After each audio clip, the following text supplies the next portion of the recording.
Now this is a subject that I've talked about a lot in the past and keep talking about it. But it's not the sort of topic that the more I discuss it, the facts come clearer in my ageing bald head. Purely the opposite. The more I talk about this, the less I comprehend the financial arrangements between a foreigner and a Filipina, and the price he pays for her to be with him. I mean, you can dress the situation up as much as you like, but it's basically just prostitution, really, isn't it?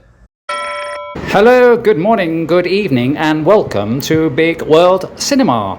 Without further ado, we'll continue with what you're here for. It's funny how when foreigners discuss their relationships with Filipinas, the subject of finance always comes up early in the conversation. Like when a football striker is being interviewed, the number of goals he's scored will always be asked. Advisors always say that if a Filipina raises the topic of money early on in your courtship, that's a clear red flag, that she should be avoided. But even if it doesn't come up in the early days of courtship, it will certainly come up eventually, especially if you're being played. Take the financial aspect away from the arrangement, and would she be with him at all? Now, a disclaimer. The sun might shine out of your asawa's backside who doesn't ask for a dime, but I'm just giving you the heads up to the type of arrangements that go on here. I'm back in Mindanao. I'd been away from the Philippines a couple of months. What I've noticed whilst being back in the Philippines and being in Mindanao is the amount of students looking to foreigners for financial assistance in exchange for them being your girlfriend. If you want, support me in my studies and I will be your girlfriend, said a Filipina in General Santos City. Tell me how this works, I respond. If I'm going to be your girlfriend, you have to support me in my studies. Sure, I say. We have to meet first. You might not like me. Okay, she responds. But I'm not passport holder. Not sure what difference that makes, but I assume my new girlfriend wants to travel to other countries with me. I met a British guy in Davao. He spends a lot of his time now, each year, living in CDO. He's 64, in a long-term relationship with a 19-year-old student. Pays her 9,000 pesos every month, whether he's in CDO or not. So when he's in town, she visits him at his condo to repay his cash contributions. Would she be with him if it wasn't for his cash injection into her life? Of course not. She also receives another 3k from another overseas investor. So how does this work? Does the British guy receive 3 times more love and care than the other foreign investor? I met an American guy in Cebu who'd had a Filipina girlfriend there. When he went back to his American home, his girlfriend asked for a retainer of 20,000 pesos whilst he was away. Even though she has a good job and earns decent money, she still asked him for money. So when I come back to Cebu, do I stop paying you? He asked. No, you carry on paying me 20,000 pesos a month, she said. As I said, the money issues will arise with Filipinas at some point or the other. Not only between a foreigner and his girlfriend, but also between Philippa foreigner couples. A British friend I met up with recently was asked how much he sent his Filipina when he was back home. Her allowance, so to speak. Like, tell me how much she means to you by the amount of money you donate or send her. Many guys who come to the Philippines will want to find a girlfriend who doesn't work, so she can spend all her time with him. And their time together is not restricted to her 1 day off per week, plus 14-day national holidays per annum, if she's lucky to be given the day off. Recently I matched on Tinder with a Filipina in Davao.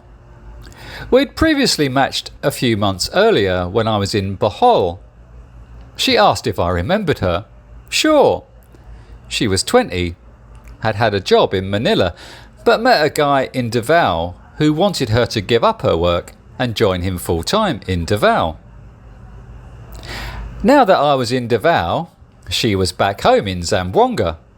Our paths were never aligned, but she'd finished with the Davao guy and was now in Mualboal with a guy she'd been with for a month. He was 60, was still on the dating apps when he was meant to be with her, which had made her flip this night and left him.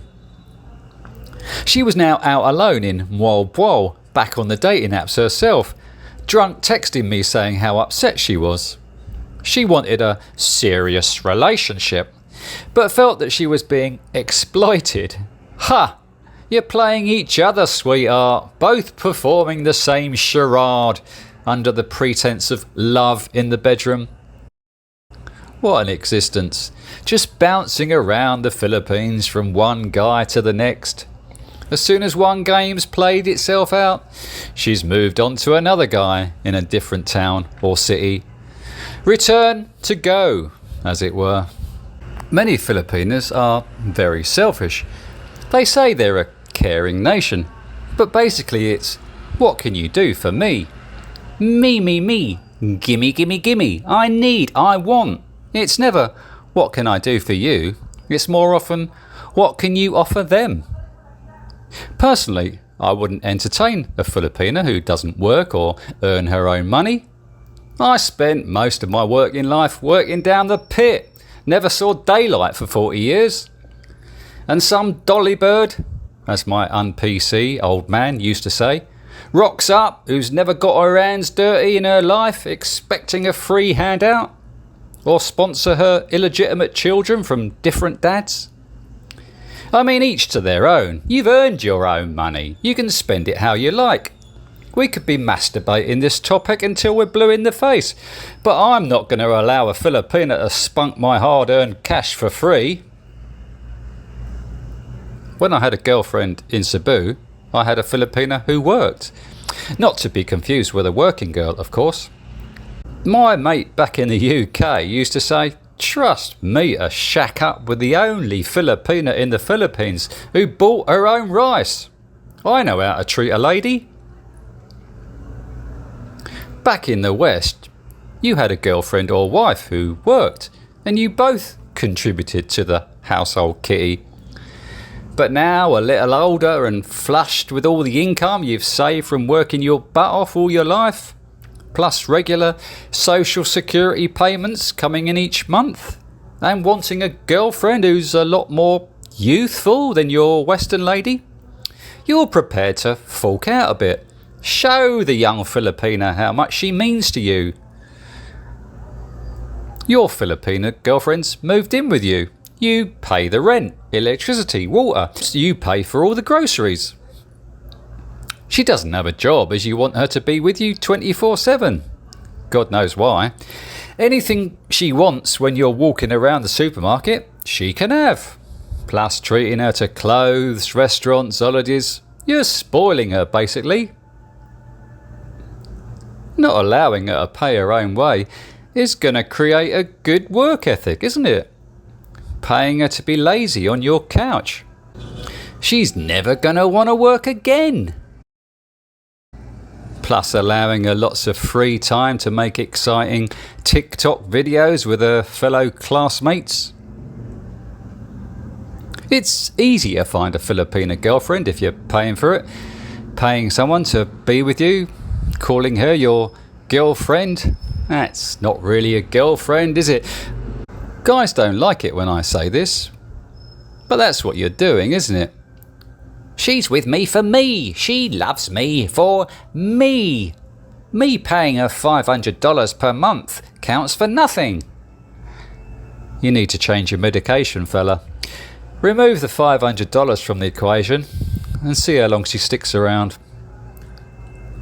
Paying someone to be with you is termed as something else, But we don't talk about that openly, do we? She's my girlfriend. Take the money away and she'll soon be out of there. End of relationship. What relationship? I'm not revealing anything new here. Old guy pays for a young girl to be with him. Young girl gets everything she wants from an old guy. It's a win-win arrangement for both parties. In Thailand, you go into girly bars and choose someone you like the look of. Pay the mamasan a fee for loss of earnings to the bar so she can be with you. Then pay her for her services. In the Philippines, you pay a Filipina money for loss of earnings at a job she doesn't have, plus allowance money, like a salary, to maintain her rice consumption. In Thailand, they don't call it prostitution, they call it going with customers. The Philippines is a Catholic country, so they don't call it prostitution either. But that's what it is, isn't it? Paying a girl to be with you. I matched with Maria on OkCupid. On her profile she'd written lonely and needy. Well, actually, that's all it said. What do you need? I message her. Rice and allowance, she responds. Sure. How much? I said. As I've said before, a lot of the time I message these girls out of intrigue and curiosity to see what their intentions are. Is it okay 5,000 pesos? She asks. 5,000 pesos allowance every month? I ask. I will budget 5,000 for groceries, allowance for school and bills. I don't know how this allowance thing works, I say. I pay you money and... What do you want me in return? Says Maria. Do I get anything in return? I ask. Do you want to start a relationship and go cam shows? And you'll receive my love and care. I am a very honest person. What type of relationship? I ask. A serious relationship, says Maria. Do we meet or not? I ask. If you want to meet, there is no problem. Now Maria lives in Pagadian. I'd recently stayed in Pagadian. Unfortunately, we hadn't matched on OkCupid at the time because I'd moved further south in Mindanao. Maria sends me her Insta. She is indeed hot, as she describes herself. She's 19, stunning looking. We chat alternatively on OkCupid and Insta. At times, I wonder if Maria thinks she's messaging two different people. If I was living in Pagadian, paying Maria $100 a month would be a no-brainer. But I don't think I could be with someone who just wants me for my YouTube earnings. So if you like what you're seeing here, hello, and want to stay connected with life in the Philippines, I think you need to subscribe and click the notification bell. Thank you. I arrived in Davao. Got some quick matches online. On Badoo I started chatting with Nikki. On her profile, Nikki was 19, said she was in senior high, loved art and English. Said she wanted to go to college to study the arts, but probably couldn't afford to. Said her sister advised her to find a man to support her studies. How much does he pay her per month? I asked. 30,000 pesos, says Nikki. She has a child in an LDR with a foreigner who she'll marry next year. Are you looking for a boyfriend to give you 30,000 pesos a month? I asked. Of course not. Just a serious relationship, long-term married, have a family and support my school if I go to college. Support. What? I want respect, that's all. Oh, that's fair enough. Just need a foreign guy to provide financial assistance for the rest of your life. No change there then. Later I saw Nikki's profile on Tinder with her age now at 24. She'd suddenly aged 5 years. I've had a few conversations with Filipinas online saying their LDR boyfriend sends them 20,000 pesos per month. I know of some Filipinas who have more than one foreigner on the go, sending her 20,000 pesos per month. I met a Filipina recently in Dumaguete with 3 kids, who has a husband in the province. Her foreigner LDR has set her up in a condo in the city where she lives away from her family, who are aware of her situation, even the husband. Her foreign LDR comes to see her a couple of times each year, but in the meantime, he's paying for her condo. Back in his own country, he too has his own wife and family, who he will never leave, but will keep this Filipino mistress on call, in case he wants to drop into Dumaguete for a quickie. Foreigners here don't like to acknowledge that they're paying a woman to be with them, paying her money to support her illegitimate kids and family. It's different if you knock her up, as that child becomes your responsibility and you need to pay for her loss of earnings, which is fair enough. Filipinas crave for raising kids that potentially could be tall with coloured eyes and have a chance of winning Miss or Mr. Gay Universe. Financially supporting a child in the Philippines is then no different than having a child with a woman in the West, although the female is more likely to be closer to your age. I can totally understand why Filipinas want to be with an older foreign guy who provides her with financial security. Commenters often say that once you reach a certain age, you have to pay anyway. No pay, no play. But being with someone knowing that if you take money away from the equation, your long-term relationship is now short time, doesn't sit very comfortably with me. Maybe I'm just too much of an old romantic.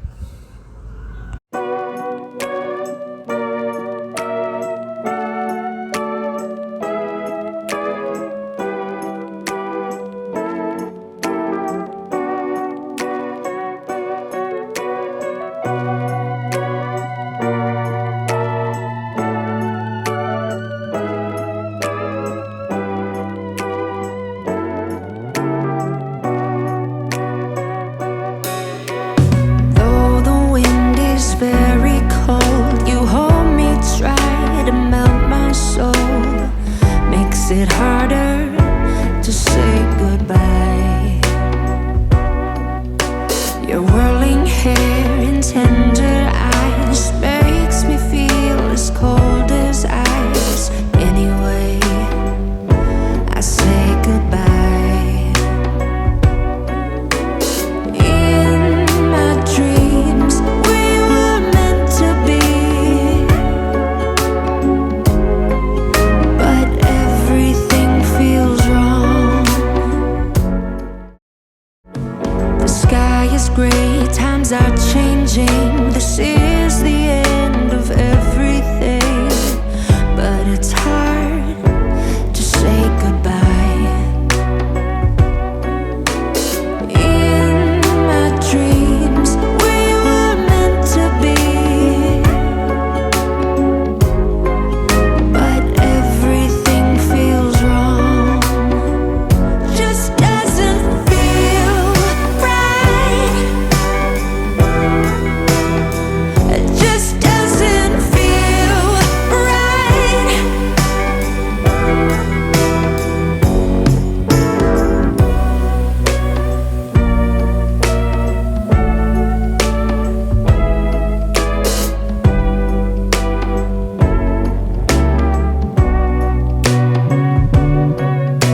I've tried to see all different kinds of paths, but guess I must be blind.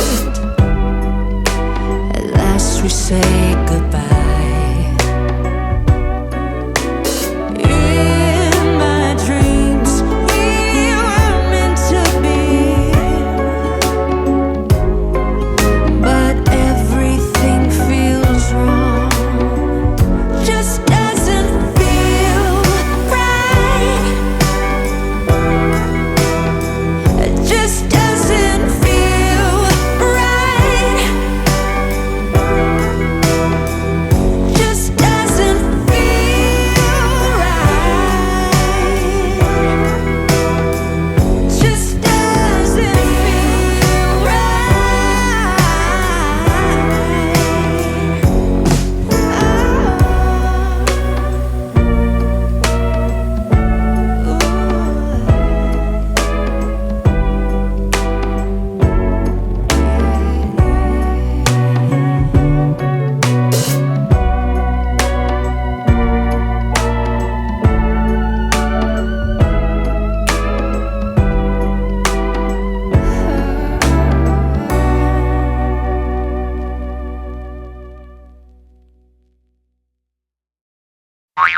Just a quick reminder to please click the thumbs up button if you liked the video, or thumbs down button if you didn't.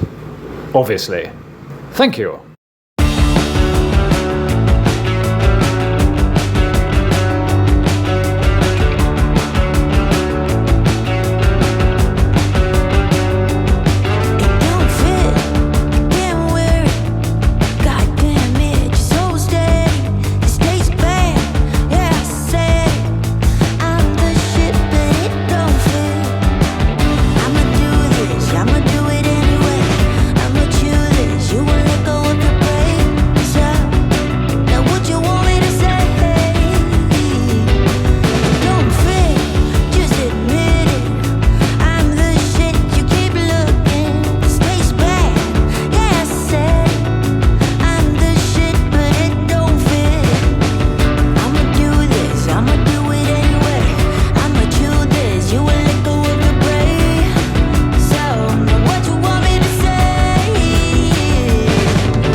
You've been watching Uncle, the man from Bigg World Cinema.